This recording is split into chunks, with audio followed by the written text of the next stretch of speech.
welcome to Healthcare's Missing Link. It's a podcast weekly to help you uncover your best health, of course, and keep it that way. I'm Dr. Mark Sherwood, and I'm your host today, and we're going to be joined by none other than JJ Virgin. Now, JJ, thanks for joining us and taking some time today with us. We really appreciate that very much. Well, I'm always honored, and I love to talk to you, so it's a bonus. Well, you guys, you have been such gracious to us over the course of the year. Just a little bit about you. You're a triple board certified nutrition expert, fitness Hall of Famer. I love that. And I know you're passionate about eating, exercising, and doing it right. Prominent TV media personality. Many people know who you are. The introduction certainly is, it carries out before you. Most impressive, I think, is 4 New York Times bestsellers. Come on, that's just amazing. And the most recent thing you wrote, Warrior Mom, is absolutely inspiring. And I really want to dive into that today, if we can, because that's incredible. You host a popular podcast, Reignite Wellness, over 5.5 million downloads and growing. That's amazing. 7.2. 7.2. We actually renamed it too. It's now Ask the Health Expert in there. It's your daily dose where we answer the questions. Dose. Okay, so it's called Ask the Health Expert. Ask the Health Expert. So media team, catch that. Put the link in there immediately after this podcast so we can get it out there right. So look, let's dive in. I want you to hit this thing hard. We're talking about the Warrior Mom. I know the story, but what inspired you to write that thing? Yeah, and I'll tell you, that book is so relevant right now. And, yes. Right? When I wrote the book, I was like, gosh, who's the audience for this book? Because, whenever you're doing anything in health, you always got to go, now, who is this for? And I was like, who is this for? Who is this for? And really, I kind of got to, it's really for anyone who is a caretaker in a challenging time, which, we kind of know in life we're going to face challenging times like now, and that will probably end up being a caretaker more than one time in our life for kids or spouses or parents. And so for me, as this whole pandemic unfolded, I kind of went right back to where I was when the Warrior Mom story unfolded and started to use all those tools. So it's very relevant for what's happening right now. And this happened 7.5 years ago when I was getting ready to publish the Virgin Diet. It was a month before that book was coming out. Crazy time for an author. My boys were 15 and 16. I was the primary financial support for my family. And my son went out to walk to a friend's house one night. And the next thing I knew, my other son, my Grant was a 16-year-old, was walking to a friend's house. Bryce comes running in, my 15-year-old, and said, Grant's been hit by a car and airlifted to the local hospital. And when we got there, they told us that because of the nature of his injuries, that he was going to die sometime in the next 24 hours, and that we just needed to let him go. And as he's describing this, he said he has a torn aorta that kills 90% of the people right on the scene. It's going to rupture sometime in the next 24 hours unless he gets it repaired. But he also has multiple brain bleeds, and we don't do the type of surgery that he needs. He'd have to be airlifted to LA. We were in Palm Springs, and he goes, and he would never survive that airlift. And then he said, even if he survived that airlift, he wouldn't survive that surgery. And then he says, and even if, I'm like, God, dude, he's like, even if he survived both of those, he'd be so brain damaged, it wouldn't be worth it. And here's my 15-year-old son, his brother, who looks at this doctor and says, well, it sounds like there's maybe a 0.25% chance he'd make it. And the doctor said, yep, that sounds about right. And Bryce is like, well, we'll take those odds. It's not zero, Yeah. Right? I mean, it's like, what parent, what family member would just go, okay, we'll just watch this, watch him go without doing whatever they could to, anything they could, as long as there was that glimmer of hope. So we overruled that doctor, had him airlifted to LA, where an amazing doctor, Dr. Carlos Donaire, recruited between 2 and 5 a.m. He recruited the orthopedic team, the neurosurgical team, the cardiothoracic team, the trauma team, and the pediatric trauma team, critical care team. He got a stint from a study that had now was over. He managed to get a hold of this stint and have that airlifted in, all between 2 and 5 a.m. Wow. Okay. Wow. And we walk in, he's like, listen, I got this. I do this all the time. You don't need to worry at all. You go, I'm going to show you where I'm going to do the surgery. Then I'm going to take you to the waiting room and I'll come in and tell you everything's fine in a couple hours. Are you like, what? After the fact, I said, you need to teach everyone this type of behavior. He goes, I just wanted to get you out of that situation because I knew how much it could be, how upsetting it is, and have some hope. And I'm like, please teach this, man. So we got through that first night. He made it through the airlift. He made it through the surgery. And it was that second day, I think I'd gotten maybe an hour of sleep, and I'm standing in the hospital and I'm looking at my son, realizing that the leading cause of death for kids, by the way, brain injuries. One of the top causes of death overall is death in hospitals by doctors with all of the, especially in teaching hospitals. And I'm thinking, okay, I'm not leaving here. And I'm going to do whatever it takes to get my son to be 110%. I told Grant to go, listen, and he's in a coma. So I've got one finger, the one finger that isn't in a cast because he had 13 fractures or covered in road rash. And I'm describing, okay, Grant, you got to fight. I'm going to bring in the troops. We're going to do this. You're going to be 110%. You'll be better than before the accident. And I'm thinking, now, how am I going to pull this off? Because if I'm going to do everything I possibly can to help my son to get to be 110%, it means, number one, I need to be here for him. Number two, I need to make sure that this book that I'd invested everything in and borrowed to make a success, it had to be even a bigger success because that's how I was going to be able to afford everything I was going to need to do to get him there. And so I realized, and I think this is really important to think about now, because, when these things happen, and I pray that nothing even remotely like this ever happens to you if you're listening.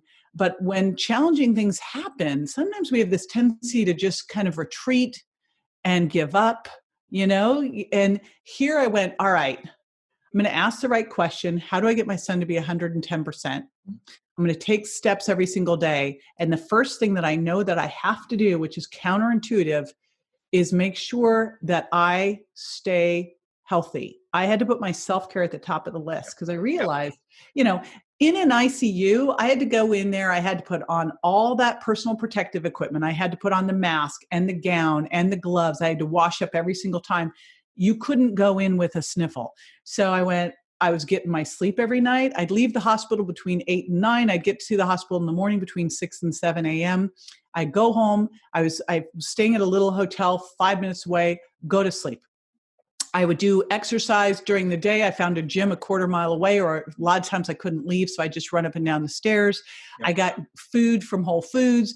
I did everything I needed to do, loads of supplements to make sure that I stayed at the top of my game so I could help him. And I think it is so important for all of us, because when we get under stress, when we get into these situations, we tend to just throw our self-care as if it's selfish. We throw it out the window. And when you really look at it, especially right now, self-care is selfless. Like, think about if we were all approaching all of this saying, okay, I'm going to get myself as healthy and my immune system as strong as possible, which is what I did back then, so I could be in an infectious environment and not get sick. When you do that, then you have the energy, the focus, the reserve, the resilience, the stamina to be able to face these tough things. I love that. And I want you to really hit on that hard again, because people today are looking for hope. And people today in stress, and you nailed this, they say, well, I don't have time to exercise. Why am I going to exercise? So talk about that a little bit.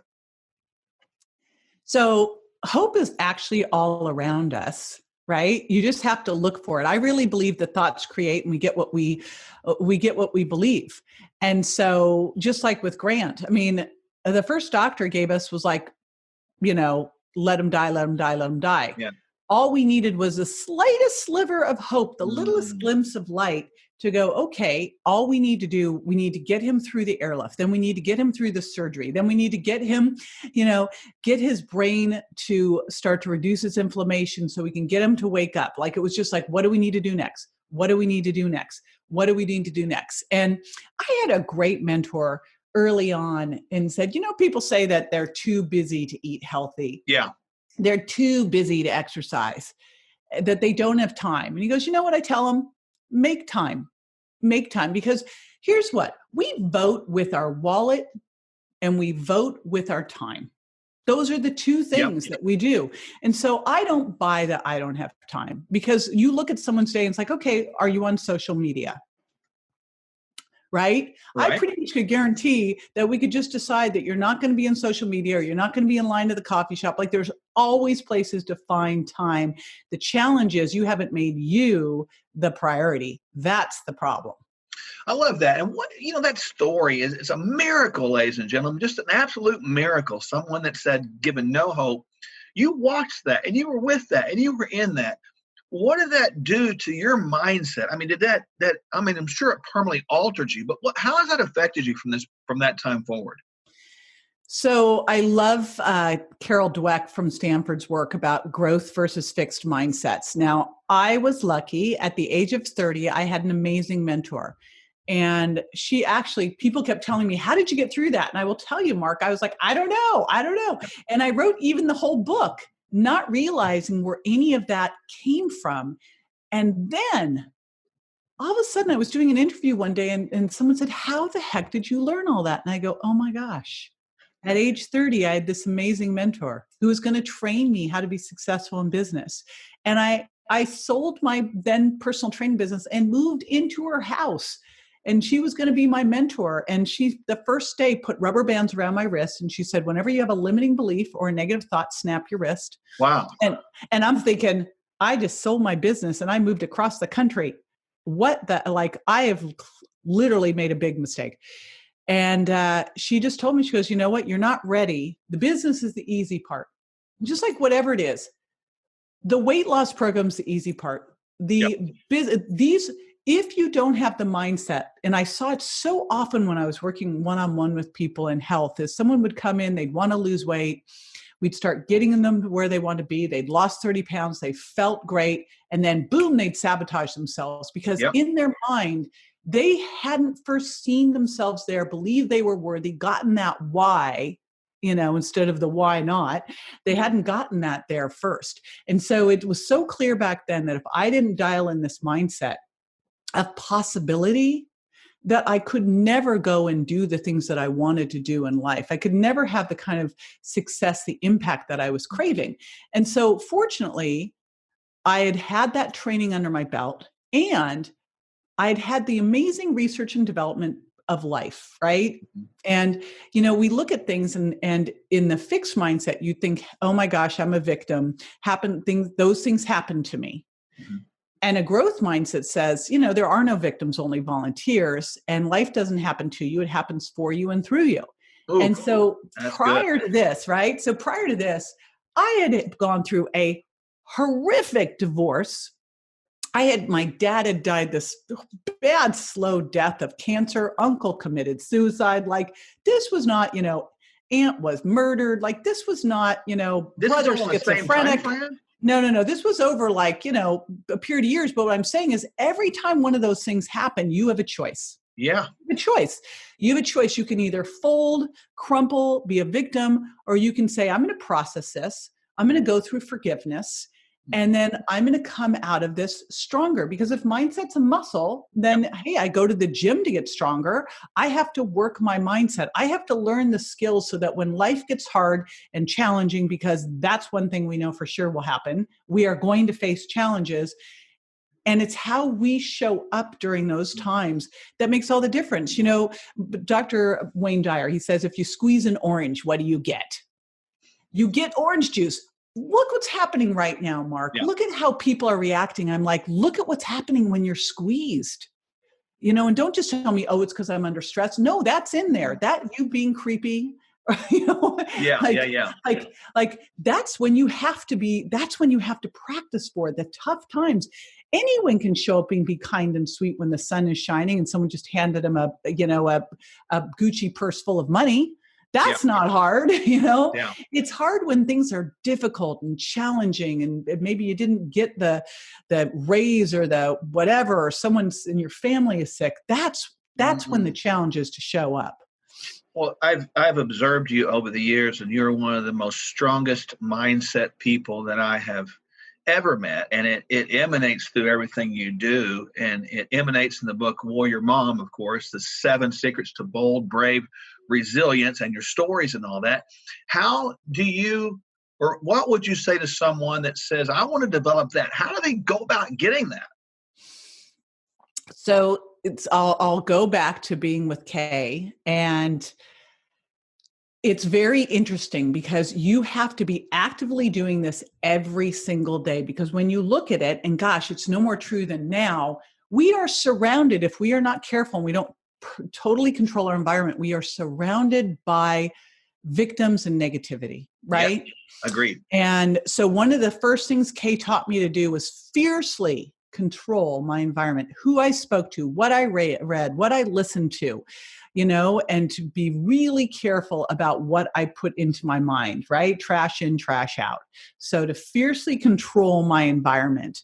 And it's very easy to do. And so you wake up in the morning and you read a positive book, or you listen to a great, like, I love Mary Morrissey has this beautiful, like, My Morning Mentor that you can listen to for 3 to 5 minutes every morning. Then pull out your gratitude journal and write 3 things you're grateful for. It takes like a minute or two, costs nothing, but you just have to keep shaping that. You look at who you're hanging out with. Are they victims or victors, And sometimes it may mean that you're going to be shifting some of those people so that you are staying around positive people. Look at what you're reading, look at what you're listening to, look at the social media garbage gosh, look at what we have been confronted with on social media. And I'm not talking about let's be ignorant, Yeah. but let's focus on being part of the solution of situations going on, not getting sucked down into the drama and conspiracy theories and politics and Yeah. she said, and craziness, right? And so as you go into this idea, I know the answer and you do too, but I want people to understand how important this mindset is, and is to our manifestations of either great health or poor health. Yeah. And that's what's so interesting when you start to realize that actually, and I remember early on, I was on the Dr. Phil show for 2 years, and I was standing next to him one day. He goes, I can't do his Texas Southern thing. So he just said, JJ, I can tell who's going to be successful. We are doing these weight loss challenges. And he says, I know exactly who's going to be successful in here, who's not. And I'm like, all right, well, I want to know, how do you know? And he goes, because if they believe they're going to be successful, they will be. And those who don't believe it, they won't be. And I'm like, well, that's pretty simple, right? And he was so true. And you can hear it in their languaging. When I was working with people one-on-one in weight loss, they would come in, they'd say, okay, well, I'll try that. No, we're not trying that. No. Anyone who would tell me in anything in life that they were going to try it, to me, they already were out the door. They weren't doing it. They weren't committed, right? I remember my mentor was like, okay, you got to get pregnant with this idea. You are That's fully good. committed, right? Not like I'm going to try it. You're fully committed. You're pregnant with the idea. Until then, the other things you say, if you want to take the island, you got to burn all the boats. When Grant was in the hospital, I looked at this and I went, all right, well, I have to make this book go so that I have the money to help him get to 110%. That means that I have to be at the top of my game. What needs to not happen so that I can be here for my son, pull off this book? Like, what are all the boats that are going to get burned? Because I'm going to take this island. I'm going to make this, whole thing bigger and better than ever. And, what happens in life when success is no longer optional? Because I find for so many people, they're like, okay, well, I'll try that. Yeah, I'd like to lose that. I'm like, you'd like to, you're going to try it, or this is something you are committing to and you're going to do what it takes to get there. Because it's not going to be as simple like, oh, eat this, not that, and boom, that's going to happen. It's going to be you unraveling your metabolism, figuring out what you need to do to get healthy. And there's going to be roadblocks and obstacles all along the way that are opportunities for you to learn about yourself and get strategies and techniques and tactics in place. So the next time that thing shows up, you're like, get out of the way. Right? And whether we're talking about weight loss or family relationships or business, it's all the same stuff. And so you can learn how to do this, but you wouldn't say, you know what? I want to get in really great shape. I'm going to get super fit. So I'm going to go to the gym tomorrow. Right?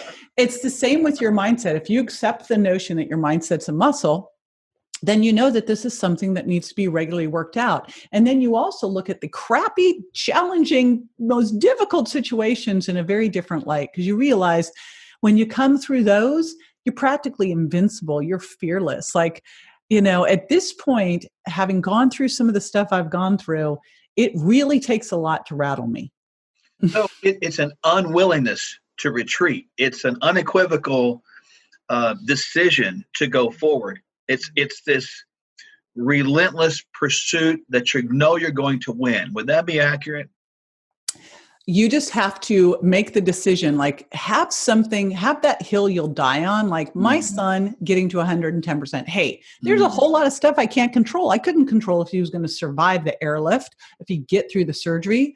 But I just went, you know what? I am going to do everything possible to get him to be 110%. And I'm going to have such a clear vision of him there. I would not entertain anything else, because I truly believe you'll see it when you believe it, that I had to see him there. I had to see him better than before the accident, living this amazing life, helping other people never settle, helping other people who go to the doctor and the doctor says, oh, you're never going to be able to walk. Right. Or, oh, you'll never be able to do whatever, and helping them go, well, why not challenge that? Because what if they're wrong? Or what if you could just make them wrong? One of the things that Grant's dad told Grant was, you have my permission to prove every single one of these doctors wrong. So love that. That's this question. It's one that really struck home with me in preparation for our time. What would you say to people who feel like they could never do what you did, who feel like they don't have what it takes to get through a major crisis in their lives? Well, how would you address that? First off, I think that we are never better than when we're challenged. Again, no one has that beautiful, perfect, easy day and goes, wow, I grew today. I really became a better human. Like we become stronger and better when we are challenged. And, if you'd said to me before this happened to Grant, hey, this is going to happen. So your son's going to get run down by a car, left for dead in the street, airlifted to the local hospital where no one knew who he was. He was a John Doe. You finally get there. They're telling you to let him die. Meanwhile, you've invested everything and borrowed to have this book go. You're the financial primary support of your family. You're going to have to figure out how to do all that. He's going to be suicidal when he comes out of the hospital for years, going through all this stuff. And you're going to pull it off. And I would have said, yeah, no way. Right. I mean, we don't know what we're capable of until we get pushed, and what a gift that really is. And I would say, you hear the mom who pulls the car off their kid, you hear these stories of this. You don't know what you're capable of until you're put there. I think that we're capable of so much more than we could ever potentially conceive that we could do. And that the only true limitations are the limitations in your mind. JJ, when people connect with you and get your resources and emails, and I do, right? So tell them what they're going to get. What are they going to receive from that? What's the main thing? So it really depends on where you're starting. I will tell you, so I do a lot, obviously, in food intolerance and carb intolerance. We have recipes and exercise and all that. But, it was interesting when I was meeting with publishers about this book. They said, but you're not a mindset person. You're a diet person. Yeah, they had me in that box. And I go, well, that's true. That's where I've been focusing. But what's really interesting, if you look at any of my books or any of my programs and everything that I do, the place that I always start, the place that we always have to start, is with mindset. So you'll see a whole lot of focus on mindset, on really getting to your why, because it's what I noticed early on with my weight loss clients is they didn't have a real good reason for doing this. Yeah. Most of them, it's like you look right now, most people will wait to do something about their health till they have a bad, big wake up call, right? I mean, that's when they do something about it. And I think right now we're seeing one of the, like the only time I've ever seen in as long as I've been alive, people who actually now are starting to focus on prevention. Yeah. Because they realize that, okay, I mean, here we have this pandemic, but amidst this pandemic, then you're hearing about like, oh, bubonic plagues coming back and swine flu's over there. And, and you're like, and I mean, it's kind of, it would be sort of ridiculous to think that this is the only thing that could be an affront to our health. And so what does that really mean for all of us? He with the best immune system is going to be, have the best chance for survival in a lot of cases. So the best thing you possibly could do is everything that you can to strengthen your immune system and be super healthy. And that was my take when I was in the hospital, is like, the only way, I'm not superwoman and I don't want to be, right? But I can be super healthy. And if I'm super healthy, then I'm going to have the ability to focus and have energy and get through those days and be able to make the decisions. I mean, my son had multiple times where he nearly died, and we were like on it, having to make decisions. And, if I'd been exhausted or sugar regulation, or, I was getting sick all the time, that wouldn't have worked. That is so inspiring, and you are an inspiring individual, and certainly I know that people are listening right now are absolutely saying, I want to connect with her, I want to have what she has, I want to get some tangent piece of mindset. How can they connect with you, and what's the best way to go about it? Yeah, it was interesting, and I will say that I was putting all of this together when we did the book, because I thought, okay, the book walks you through these mindsets. And then I created a resource called the JAM, Gratitude, Appreciation, and Little Miracles, a little exercise that you can easily put into your life. So that is at jjvirgin.com/gratitude. And then I built a whole Miracle Mindset Academy on the back end. And it was funny because it brought up a whole lot of things for me of like, who am I to teach this, and I did pull in a lot of great resources and friends like Mary Morrissey, because I was like, oh my gosh, who am I? And then I realized we all are in the mindset school of life, right? It's a daily place where we can learn. And then there are these amazing people out there that you can follow. All I wanted to do was get it all together in one place so you'd have the tools that you need, and you could get into this place of knowing that every day you have an opportunity, and you have an opportunity to build that mindset. And it takes a little bit of time, just like when I moved in with my mentor for 6 months and she taught me every single day. But honestly, at the end of 6 months, everything had shifted for me. The people that I spent time with, like I could no longer spend time with those people who were negative and talked about other people and just, I just couldn't be around them. Yeah. And what do they say? Interesting people talk about ideas and the other ones talk about people. It just was like it's such a shift. But, you just have to, it's one of those things that if you start working here, it's the thing that will change the whole rest of your life. In fact, change the trajectory of your life, because all of a sudden, anything you might have been meeting with resistance, like in my community, I surveyed them a couple of years ago. And I said, if you're not where you want to be in your health and your weight, why not? Right. And honestly, Mark, I thought they'd say ice cream, cookies, that's it. And they said, I don't feel worthy. I don't feel good enough. And I thought, see, when you peel back the onion and you keep peeling, you'll start to find that the core of all of this stuff is, do I feel good enough? Do I, am I lovable? Am I worthy? We all just want to be loved, right? Yeah. And so, once you really get into that place of knowing that actually you can have or do or be whatever you want as you work on this mindset of possibility, oh my gosh, it's like it makes life fun and exciting again, right? It's like the doors open back up. I tell you what, I can hear people out there clapping now, and I applaud you for that. That was an incredible explanation of what people need and how they do it. JJ, I want people to connect with you. And again, we'll make sure we put these links, et cetera, down there. And just really from the bottom of Dr. Michelle and I's heart, thank you again for taking time. You have been such a blessing and such a gracious person in our lives. So we're grateful and really appreciate you joining us today. Thank you. I love what you guys have been doing. You're amazing.